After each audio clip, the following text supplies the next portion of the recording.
Hey everybody, Ann here. Coffee's over there. Papa's under the table. That's his new favorite spot. All the chickens are doing fine. Baby chick is settling in just fine.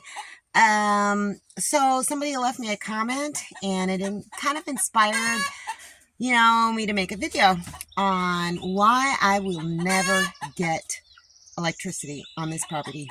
But first I gotta show you some chicken stuff. Brought the rocket stove over here and I am firing it up. Gonna cook me my breakfast on it. Isn't that cool? I just love this thing so much.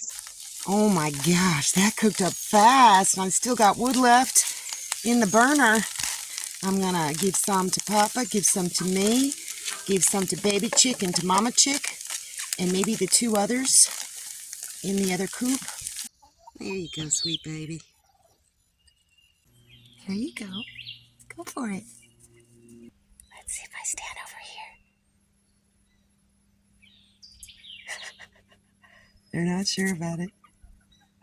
You know what? I think these are both roosters. I just put a little handful down there for her. She'll get it when she'll get it. She's in the zone right now, though. Okay, so let's talk about why I am never getting electricity. Somebody down in the comment section had asked me, why don't I just get electricity? How much would it cost? She said, you're not getting any younger, and I hate to see you struggling, and all that kind of stuff. A very well-intended comment, I'm sure. Anyhow, so, yeah, getting electricity has never been something that I'm interested in. So let's run down some of the costs. I made a little list here. To get a power pole, it is going to cost you a minimum of $1,000 to get one installed, okay? And that's a minimum. And then after you get it installed, before you can have electricity ran to it, you need to have a pole inspection, and that can run anywhere from $100 to $300, maybe more.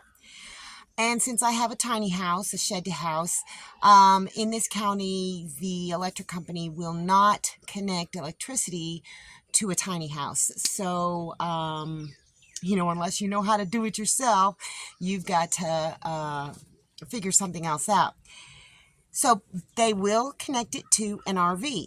So if you live in a tiny house in my county and you want to have electricity ran to your property, you have to have an RV somewhere on your property. So I don't know, RVs anywhere. If you had just a little junky one, it could be like $500 or more. I mean, that is the bare minimum for an RV. So another $500 to have them connect the electricity from the power pole to your RV. It's another $500. Okay, so let's just talk about the electric fees, shall we? Okay, the monthly fees. There's a thing called bill pay, and you pay like $500 down, and then you don't have the $2.50 a day just for having power at your property, okay? And that's even before any usage.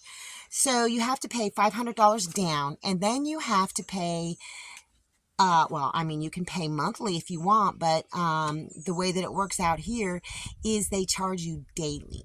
And if you don't have enough money in your account, no matter if you've put like $500 down or some other amount, and you've overused for that, then they will cut your electricity off.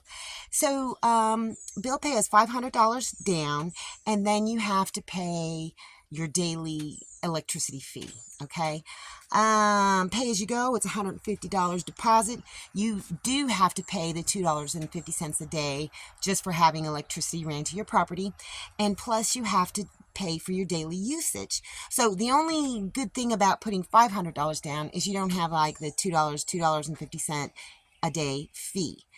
But with both of them, you have to have enough money in your electricity account, not your bank account, but your electricity account, to be able to pay your bill on a daily basis.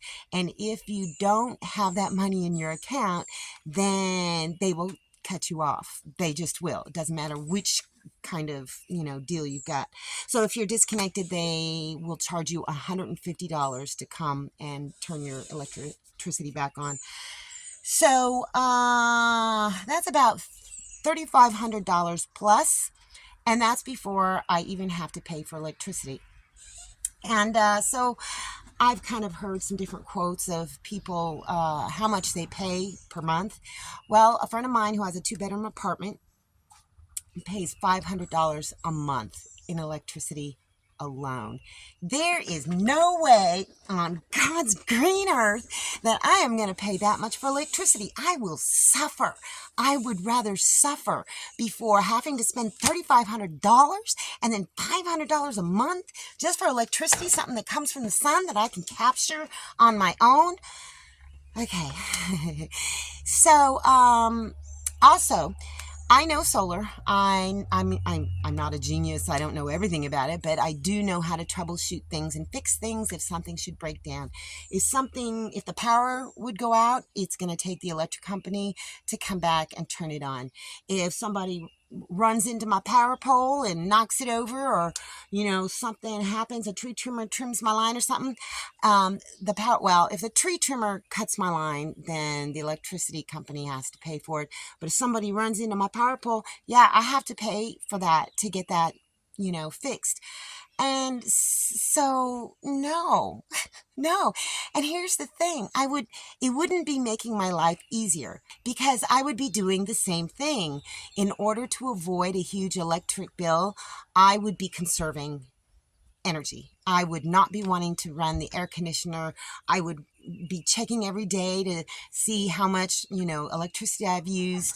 And if I didn't have enough money in my account, I would end up not using electricity. So I'd be back outside in the shade trying to cool off without an air conditioner. Now, with the solar, I can run the air conditioner for a little while if it's sunny outside on my solar setup. I've got a really powerful inverter now, and those 2 big batteries. It won't run for very long, and I'll probably bottom it out, so I won't be able to use the solar overnight. But it runs basically everything I need. And I do have a backup. Remember, I got that generator. You guys all pitched in and got me the generator. So that's been great. I've been running it. And when I run it, I just charge up everything. I charge up everything, and it's great. I do have to pay for the propane, but it's not nearly as bad as having to pay all that money for electricity that is, you're not guaranteed you're going to have it all the time. So no, electricity is definitely not for me. I'm doing great with solar. Someday I'm going to get another battery, one more battery and a couple more panels. And but right now I'm doing just fine. I got the generator, I've got the solar, I've got 2 solar stations, one smaller one off my porch, and then one on the other side of the tiny house. And it runs everything I need. And you know what? I'm still going to be hot in the summer when I'm outside working. I'm still going to be somewhat cold in the winter outside if I'm out working. But I'm willing to accept that. I can withstand a tremendous amount of discomfort and still be okay. I may whine, I may huff and puff and, cry about it a little bit, complain. But at the end of the day, I am much freer than anybody who is bound to dependency on electricity that is supplied by a company. I don't have that expense, and it just kind of makes me feel, I don't know, makes me feel pretty awesome. It makes me feel strong. Yes, the person did say you're not getting any younger. Well, I think when people say that, they're realizing that in themselves. I'm not getting any younger, so she's my age. She's not getting any younger either. I have to tell you something. I got a joint pain here and there, and I'm a little bit chubby, and that I may get a little bit winded from time to time. But I have never felt younger in my entire life. I I just haven't. I'm happy most days, and I feel strong. And I work through the little discomforts that I have here and there, and try not to dwell on it too much. So, no, I'm not getting any younger, I'm getting better. Anyway, that's all I got for you guys today. See you in the next video. Thanks for watching, everybody. I hope you enjoyed the video. Make sure you like, subscribe, hit the bell, and y'all have a good one.